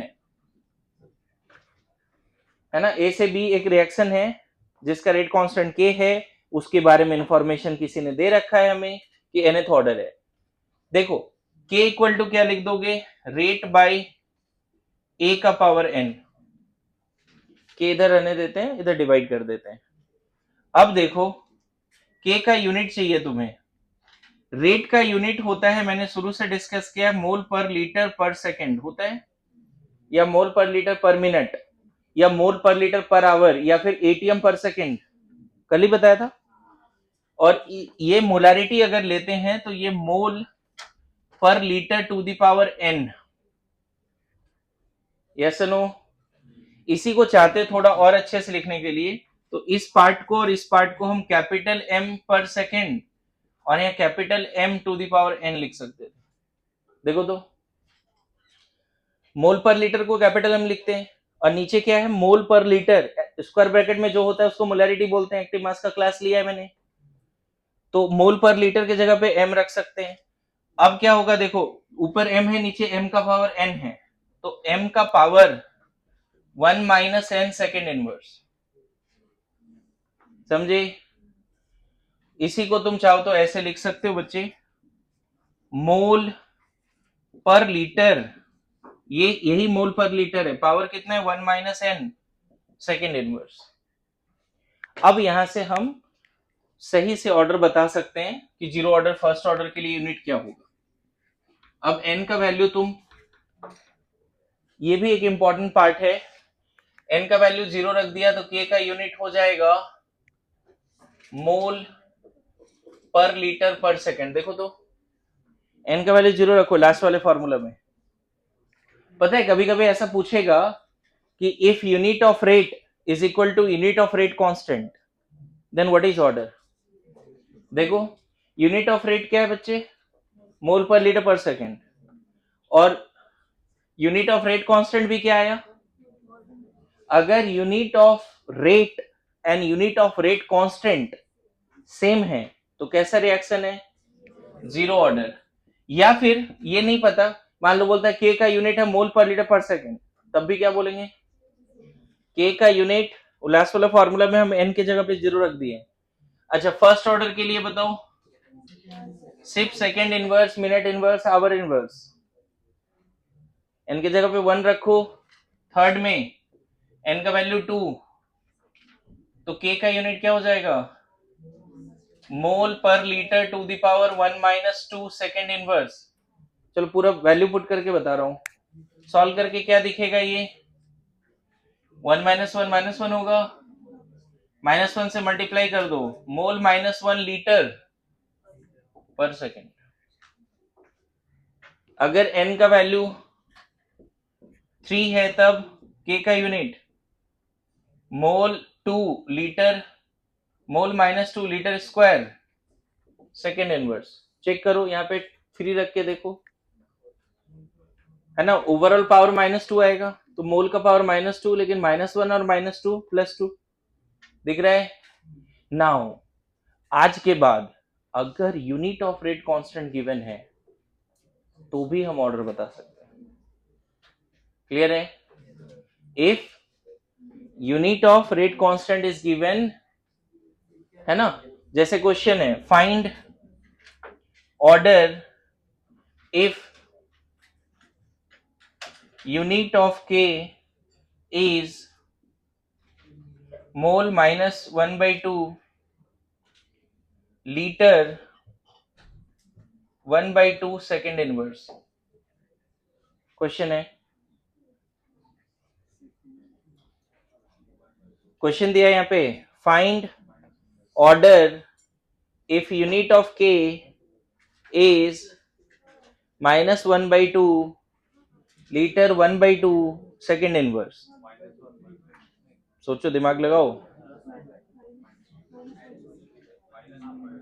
इसमें n का वैल्यू क्या रख दें, यहाँ पे n का वैल्यू क्या रख दें कि इसका पावर -1/2 आ जाए? 3/2 रखना पड़ेगा ना। अगर 3/2 रखते हो n के जगह पे, देखो इतना अच्छा से पढ़ा रहा हूं लेकिन इतना कॉमन सेंस, इतना बेसिक मैथ्स नहीं हो रहा है आपसे, एकदम बेसिक मैथ्स है।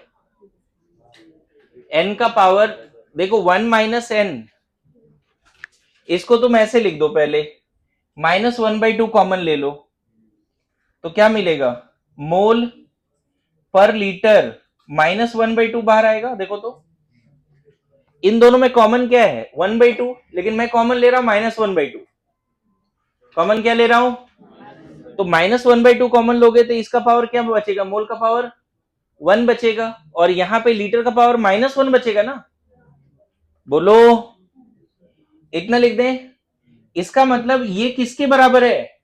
1 माइनस n का वैल्यू कितना है? अरे यार वहां देखो, मोल पर litre to the power 1 minus n, compare कर। अब बताओ, 1 माइनस 2 का वैल्यू 1 माइनस n है कि नहीं है? तो n कितना हो जाएगा? 3/2। आया समझ में? मतलब ऐसा ना हो कि तुम इतना बेसिक क्वेश्चन कैलकुलेशन की वजह से गलत कर दो, पता चला आंसर 3/2 है, वहां 1/2 करके आ रहा है। हाँ, तुम 1 मिनट और एक्स्ट्रा टाइम ले ले, दिक्कत नहीं है। ओके,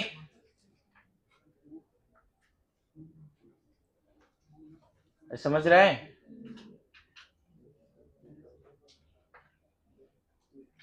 और इस तरह की गलतियां मैं बताऊं ज्यादा होता है लोगों से। हर तरह के लोग जो मतलब 700 भी ला रहे हैं वो भी ऐसी गलतियां कर सकते हैं कभी कभी। ओवर कॉन्फिडेंस में तो अच्छे अच्छे लोगों का मरता है।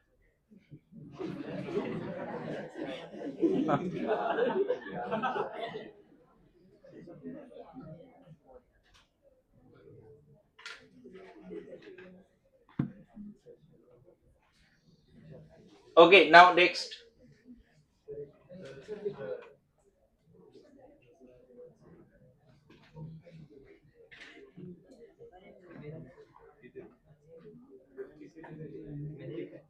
मैंने पहले भी बोला है, जो लोग नहीं लिख रहे हैं वो भी ओवर कॉन्फिडेंस वाले लोग हैं। और अभी क्या बोला, ओवर कॉन्फिडेंस में क्या होता है?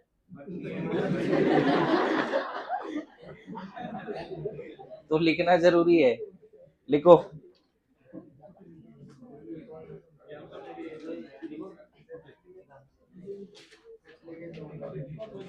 अरे मैंने पहले भी बोला है ना, लिखने से तुम थोड़ा ज्यादा फोकस होते हो क्लास में। क्या क्या?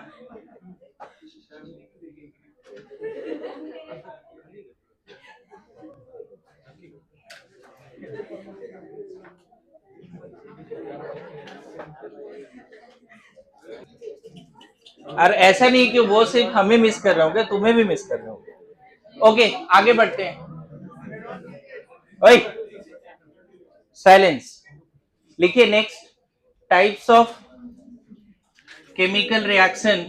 देखो ये स्टार्टिंग में भी पढ़ा सकते थे, याद है स्टार्ट में मैंने बोला था types of chemical reaction, homogeneous, heterogeneous, then we have discussed exothermic, endothermic, reversible, irreversible, and then fast, slow, moderate. याद है? उसी का कंटिन्यूएशन इसको ले सकते हो, वहां नहीं पढ़ा के यहां पढ़ा रहा हूं, ठीक है? Types of chemical reaction based on steps in the mechanism. Types of chemical reaction based on steps in the mechanism, based on steps in the mechanism।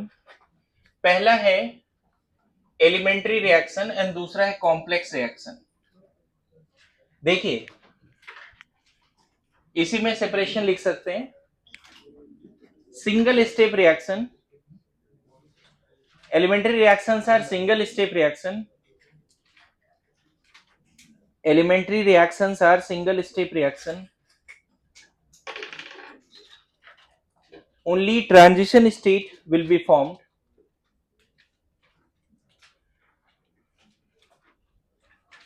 no intermediate will be formed, ऐसे बोल सकते हैं।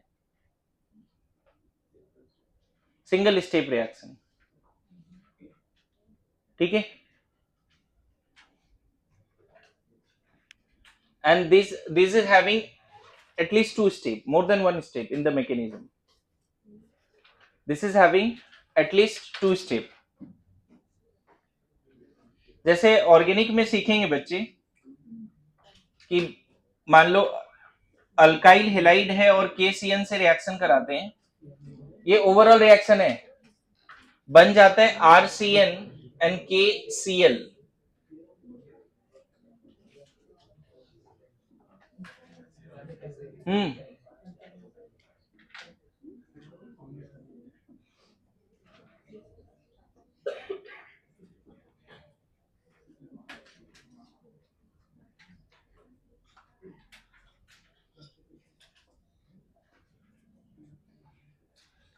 ये जो reaction है इसके mechanism में RCl पे Cn माइनस अटैक करता है और RCN प्लस Cl माइनस, ऐसा। ये मैकेनिज्म में बस एक ही स्टेप है और बीच में सिर्फ तुम्हें TS दिखाना पड़ेगा। बताता हूं, ऑर्गेनिक का बड़ा फेमस रिएक्शन है ना? इस केस में ऐसा दिखाया जाता है कि ये इस पे अटैक करता है, ये निकल जाता है, ऐसा है ना? और यहां पे इन दोनों के बीच में, इन दोनों से एक TS बनता है। TS कैसा है ध्यान देना कि Cn आ रहा है और Cl जा रहा है, ऐसा। प्लीज बातें नहीं, इसमें ऐसा समझना होगा कि ये बॉन्ड बन रहा है carbon of cyanide and R के कार्बन के बीच में बॉन्ड बन रहा है ना? इसको मुझे ग्रीन से दिखाना था, ये बॉन्ड बन रहा है, ठीक है? और ये बॉन्ड ब्रेक हो रहा है, एंड फाइनली प्रोडक्ट, तो यही TS है। ये स्टेप नहीं है बच्चे, स्टेप यही है, ये स्टेप नहीं है, बस बीच में मैं बताया कि एक TS बना। समझ में आ रहा है? मतलब जो एलिमेंट्री रिएक्शंस होते हैं वो सिंगल स्टेप, उसके ओवरऑल रिएक्शन का मैकेनिज्म में बस एक स्टेप होता है। ओवरऑल रिएक्शन के मैकेनिज्म में सिर्फ एक स्टेप है, देखो, दैट इज कॉल्ड एलिमेंट्री। फिर से, ये ओवरऑल रिएक्शन है, ओवरऑल, एंड ये मैकेनिज्म है। मैकेनिज्म में कितना स्टेप है? सिर्फ एक स्टेप दिखाया, और उस स्टेप में हिडन होता है बीच में TS, जिसमें देखो जब ये साइनाइड इस कार्बन पे अटैक कर रहा है तो यहां पे बॉन्ड बन रहा है और उसी समय कार्बन क्लोरीन का बॉन्ड ब्रेक हो रहा है। लेकिन यहीं पर एक एग्जांपल ओवरऑल रिएक्शन का लेते हैं। अगर मान लेते हैं ऐसा है,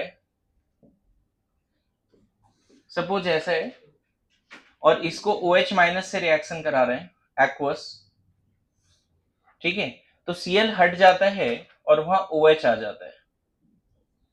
OH आ जाता है, Cl हट के क्या आ जाता है, एक्वस NaOH से अगर रिएक्शन कराओगे तो Cl हट के, अब इसका देखो स्टेप्स क्या है, मैकेनिज्म। क्यों मैं बोल रहा हूं एक से ज्यादा स्टेप है? पहला स्टेप में एक्वस मीडियम में अपने आप पहले ये बॉन्ड टूट जाएगा और एक इंटरमीडिएट बनता है कार्बोकेटाइन।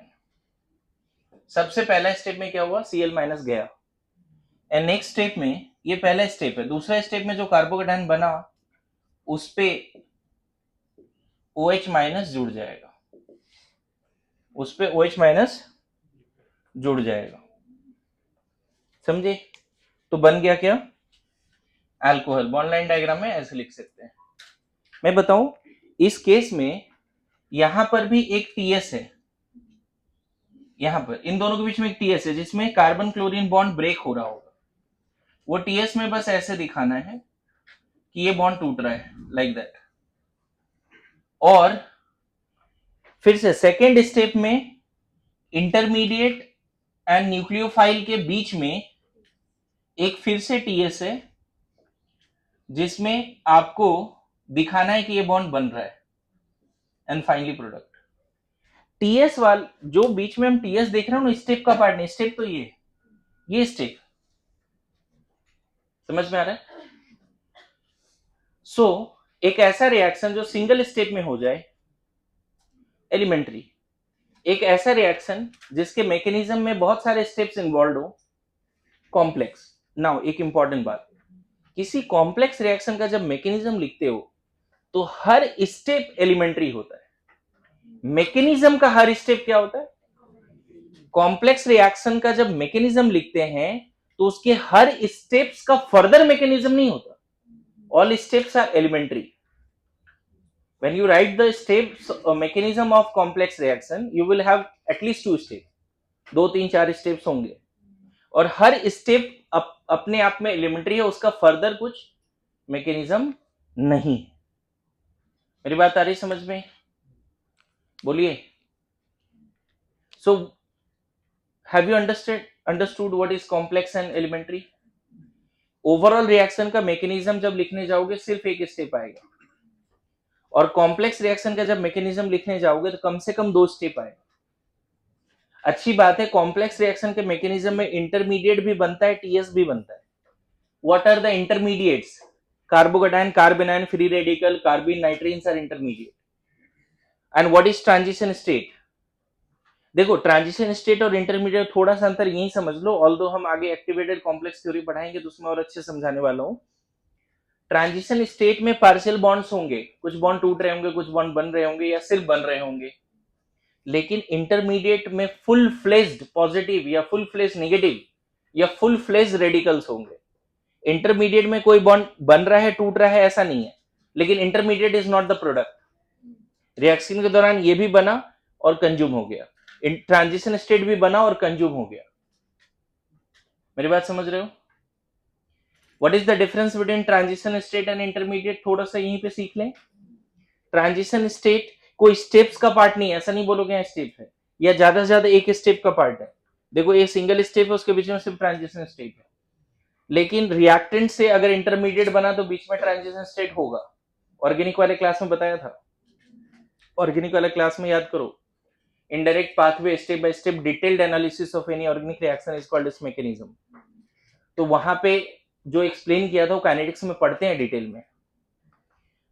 फिर से रिपीट कर रहा हूं, ट्रांजिशन स्टेट में पार्शियल बॉन्ड्स होंगे, जबकि इंटरमीडिएट में फुल्ली फ्लेज प्लस या फुल्ली फ्लेज माइनस या रेडिकल्स वगैरह होंगे। इंपॉर्टेंट बात है कि ये दोनों ही हाईली अनस्टेबल, हाईली रिएक्टिव होता है। ये दोनों ही अल्टीमेट प्रोडक्ट नहीं है, ना ही इंटरमीडिएट प्रोडक्ट है, ना ही ट्रांजिशन स्टेट प्रोडक्ट है। रिएक्शन के दौरान ये दोनों बनता है स्टेप्स लिखने के समय, और फिर वो कंज्यूम हो जाता है। क्लियर है?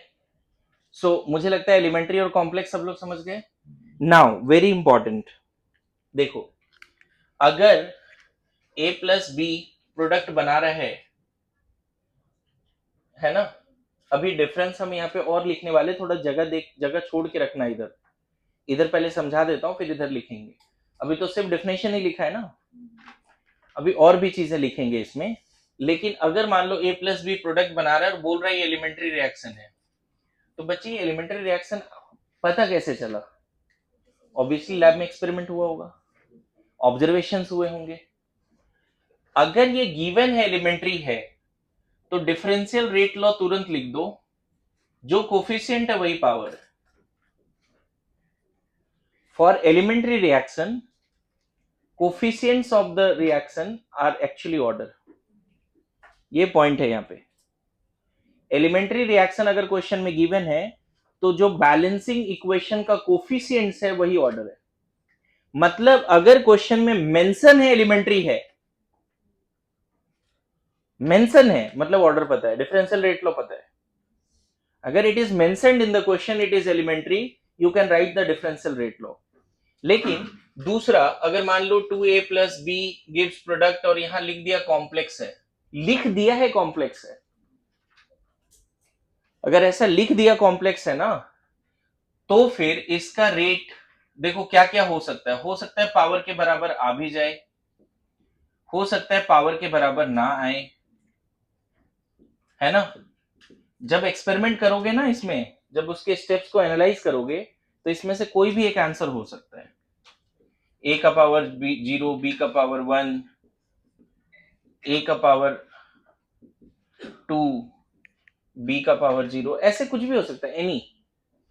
मतलब अगर ऐसा दिया है कि रिएक्शन कॉम्प्लेक्स है तो कोफिशिएंट बैलेंसिंग रिएक्शन का जो कोफिशिएंट है वही डिफरेंशियल रेट लॉ हो भी सकता है और नहीं भी हो सकता।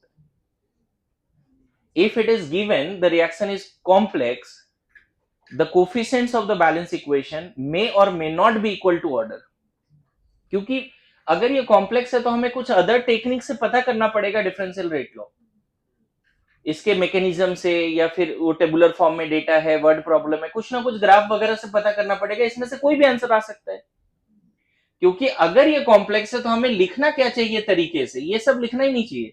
हमें लिखना चाहिए ए का पावर एक्स एंड बी का पावर, और फिर हमें एक्सपेरिमेंट करके एक्स वाई निकालना चाहिए। तो एक्स वाई जब एक्सपेरिमेंट करके निकालेंगे तो ये गारंटी लेते हो कि वो 2 और 1 नहीं आएगा? आ सकता है ना, 2 1 भी आ सकता है। तो कॉम्प्लेक्स रिएक्शन के लिए जो कोफिशिएंट्स है that may be equal to order, may not be, but for elementary reaction coefficients must be order. समझ में है? अब यहीं पे एक क्वेश्चन यहां पे है, ध्यान देना। अगर मान लो a प्लस 2b है और प्रोडक्ट है, कुछ मेंशन नहीं है रिएक्शन के बारे में, नथिंग इज गिवन, एलिमेंट्री है या कॉम्प्लेक्स है, नथिंग इज गिवन, ठीक है। और लेकिन इसका डिफरेंशियल रेट लॉ भी गिवन है। एक रिएक्शन है, उसके बारे में कोई इंफॉर्मेशन नहीं है, एलिमेंट्री है या कॉम्प्लेक्स है, लेकिन इसका डिफरेंशियल रेट लॉ भी गिवन है क्वेश्चन में, जो किसी ने एक्सपेरिमेंट करके निकाला। अब यहां पे क्वेश्चन आता है, क्या ये रिएक्शन एलिमेंट्री है? This reaction must be elementary. देखो कोफिशिएंट और ऑर्डर मैच कर गया, लेकिन क्या ऐसा बोलना सही होगा ये एलिमेंट्री है? क्वेश्चन समझना, अगर क्वेश्चन में मेंशन है एलिमेंट्री है तब तुम ये बोल देना order must be equal to coefficient. लेकिन कोई रिएक्शन के बारे में कुछ मेंशन नहीं है और उसके बाद डिफरेंशियल रेट लॉ कोफिशिएंट से मैच कर रहा है, it means this reaction may be elementary और मे बी कॉम्प्लेक्स। यहां पे 4-5 लाइन है जो इंपॉर्टेंट है, स्टेटमेंट बन सकता है, ठीक है, लिख लो। For elementary reaction coefficients, stoichiometric coefficients of the balance reactions is equal to order। For elementary reaction stoichiometric coefficients of the balance reaction is equal to order। Stoichiometric coefficients of the balance equation is equal to order। है ना. Next, for complex reaction,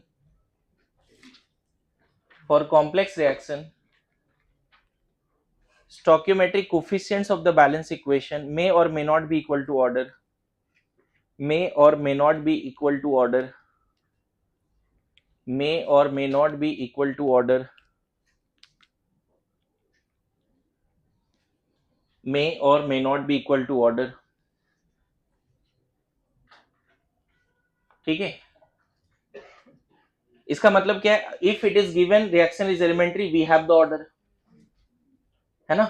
लिख लो, if it is given reaction is elementary, we have the differential rate law as well as order. वही elementary के नीचे ही लिखो, if we have, if elementary reaction is given, if elementary reaction is given, we have the order. If it is given reaction is elementary, we have the order. और उधर क्या बोलेंगे? if reaction is given complex, we have to see other method to find the order, है ना. if it is given reaction is complex, we have to find other way to find the order. We have to find other way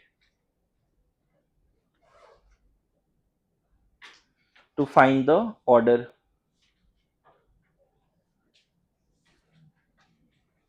एक और important point लिखिए, बड़ा important point है. The differential rate law for complex reaction must be free from intermediate और transition state. लिख लो, the differential rate law for complex reaction, the differential rate law for complex reaction must be free from intermediates.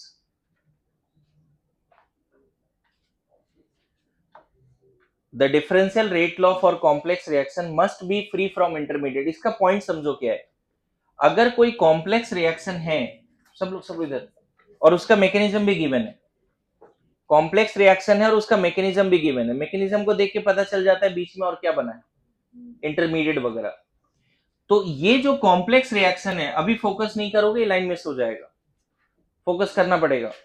ये जो complex reaction है, इसका differential rate law जो overall reaction में जो दिख रहा है, रिएक्टेंट, प्रोडक्ट या कैटलिस्ट जो भी दिख रहा है, उसके फॉर्म में होना चाहिए.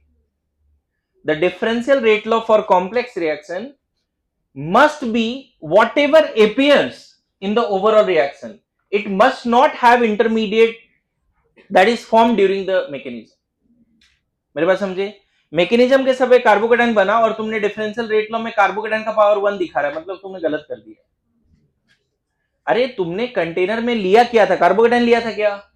जो लिया था उस पे रेट डिपेंड करेगा हमेशा. रिएक्शन के बीच में कुछ बना, उस पे रेट. कॉम्प्लेक्स रिएक्शन का जब भी डिफरेंशियल रेट लॉ लिखोगे, it must not contain intermediates. It must have whatever appears in the overall reaction. overall reaction में जो भी है, रिएक्टेंट है, प्रोडक्ट है, सब हो सकता है, लेकिन कॉम्प्लेक्स रिएक्शन का डिफरेंशियल रेट लॉ में इंटरमीडिएट नहीं होना चाहिए. चलेगा. एक और इंपॉर्टेंट पॉइंट, ये लाइन तो ऐसा है कि मैं बोलता हूं कि ये नहीं पता तो बोलो ही नहीं कि काइनेटिक्स मैंने पढ़ा है, कभी गलती से मत बोलो. बड़ा इंपॉर्टेंट लाइन है.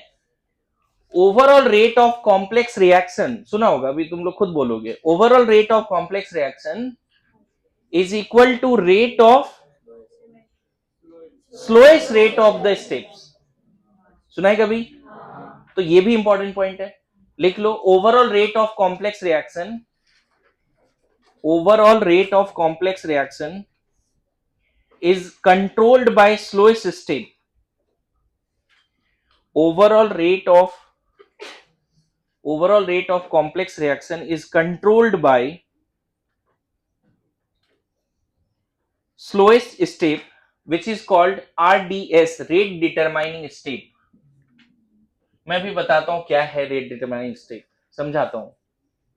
overall rate of complex reaction is equal to or is controlled by slowest step, which is also known as rate determining. यह कौन सा स्टेप्स की बात हो रहे हैं? कोई कॉम्प्लेक्स रिएक्शन, उसके बहुत सारे स्टेप्स होंगे, उसमें जो स्टेप सबसे स्लो चल रहा होगा वो स्टेप डिसाइड करेगा ओवरऑल रेट। ओवरऑल रेट मान लो, इधर देख, ओवरऑल रेट मान लो R1 है, फर्स्ट स्टेप का रेट R2 है, थर्ड स्टेप का रेट R3 है, तो ओवरऑल जो रेट है R1 इन दोनों में जो स्लो होगा उसके बराबर होगा। मान लो पहला स्टेप 5 से चल रहा है, दूसरा स्टेप 3 से चल रहा है, पहला 5 से दूसरा 3 से, ऐसा मान लेते हैं, तो ओवरऑल रेट किसके बराबर होगा? 3 के बराबर। 10 स्टेप्स होंगे, उसमें भी यही डिसाइड करना है। क्लियर है? बोलो, यहां तक समझ रहे हैं? आरडीएस स्टेप आपको पता होना चाहिए, ठीक है। इसको मैं थोड़ा और डिटेल में एक्सप्लेन करूंगा, लेकिन ये क्वेश्चन जो मैंने यहां फ्रेम किया था वो लिख लेना कि इफ, स्टेटमेंट के फॉर्म में लिख लो, if order is equal to coefficients, if order is equal to stoichiometric coefficient of the given reaction, if order is equal to stoichiometric coefficients of the given reaction, if order is equal to stoichiometric coefficients of the given equation, then the given reaction may be elementary or may not be, may be elementary or complex।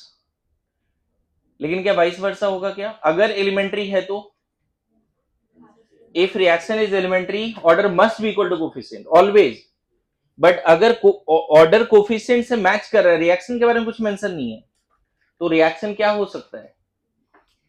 अगर order coefficient से match किया, देखो इसका coefficient 1 है, order भी 1 है, इसका coefficient 2, order भी 2 दिख रहा है। अगर किसी रिएक्शन का ऑर्डर कोफिशिएंट मैच कर रहा है तो वो रिएक्शन क्या है? कॉम्प्लेक्स है, एलिमेंट्री है? बोथ। लेकिन ऐसा बोल रहा है कि वो एलिमेंट्री है, तब तो मैच करेगा ही करेगा। If reaction is elementary, coefficient must be ordered. Now, if reaction is complex, coefficient may or may not be equal to order. तीनों बातें समझ में? तीन बात क्या समझा है? पहले से मेंशन है कि एलिमेंट्री है, कॉम्प्लेक्स है। यहां पे एक रिएक्शन दिया जिसके बारे में कुछ मेंशन नहीं है, और उसका डिफरेंशियल रेट लॉ भी दिया, उन दोनों को देख के लग रहा है अरे मैच कर गया, तो क्या हम बोलेंगे एलिमेंट्री है? हो सकता है, मस्ट होगा क्या? क्या मैं जज्बात समझा पाया? क्या जज्बात है इन तीनों जगह पे? पक्की बात? ओके।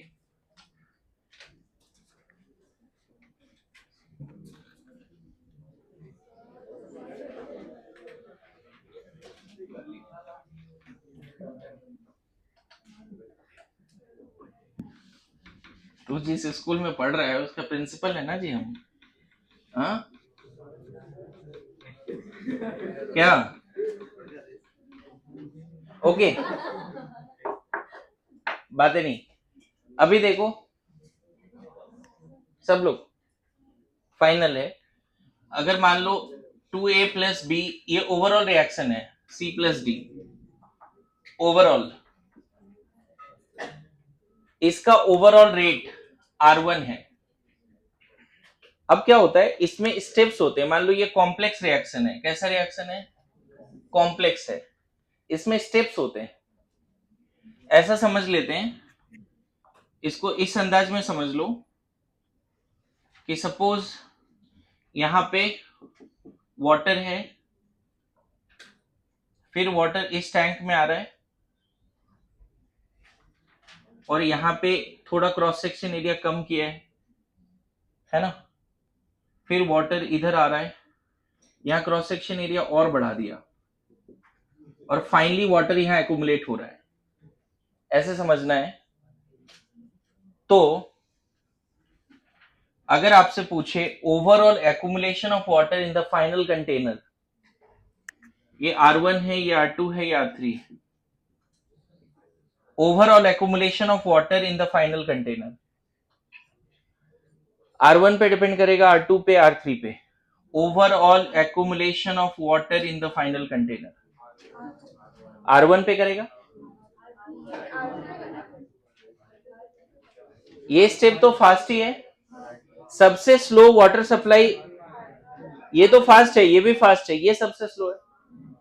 जो रेट डिटरमाइनिंग स्टेप बोल रहे हैं, मान लो ये पहला स्टेप है, दूसरा स्टेप है, तीसरा स्टेप है, इस अंदाज में रिएक्शन चल रहा है, तो overall production depends on RDS. यही क्या है, ये स्टेप क्या है बच्चे, आरडीएस, रेट डिटरमाइनिंग स्टेप। इसको ऐसे भी समझाते थे कि अगर मान लो एक बाईसाइकिल की फैक्ट्री है, उसमें साइकिल के जो भी कंपोनेंट्स हैं सब मोर देन 50 बनता है पर डे, जब पूरा फ्रेमवर्क हो गया, सीट कवर हो गया, एवरीथिंग मोर देन 50 बनता है, लेकिन जो साइकिल की चेन है वो मान लो पर डे 50 ही बनता है, तो overall production of bicycle per day 50 होगा। मतलब वो कंपोनेंट जो सबसे कम बना वो डिसाइड किया ओवरऑल प्रोडक्शन। वही लाइन यहां पे है कि एक कॉम्प्लेक्स रिएक्शन का 10 स्टेप है, उस 10 स्टेप में जो सबसे स्लो स्टेप होगा वो डिसाइड करेगा ओवरऑल रेट। क्यों? क्योंकि वो स्टेप होगा तभी तो आगे जाएंगे, फाइनल प्रोडक्ट तक तब पहुंचेंगे जब स्लो स्टेप कंप्लीट होगा। अरे ऐसा नो, सो मीनिंग समझ में आरडीएस स्टेप का क्या मतलब है? Overall rate, complex reaction may have more than 2 steps. Overall rate of complex reaction must be equal to rate of slowest step in its mechanism. Overall rate of complex reaction must be equal to rate of slowest step in its mechanism. चलो, thank you.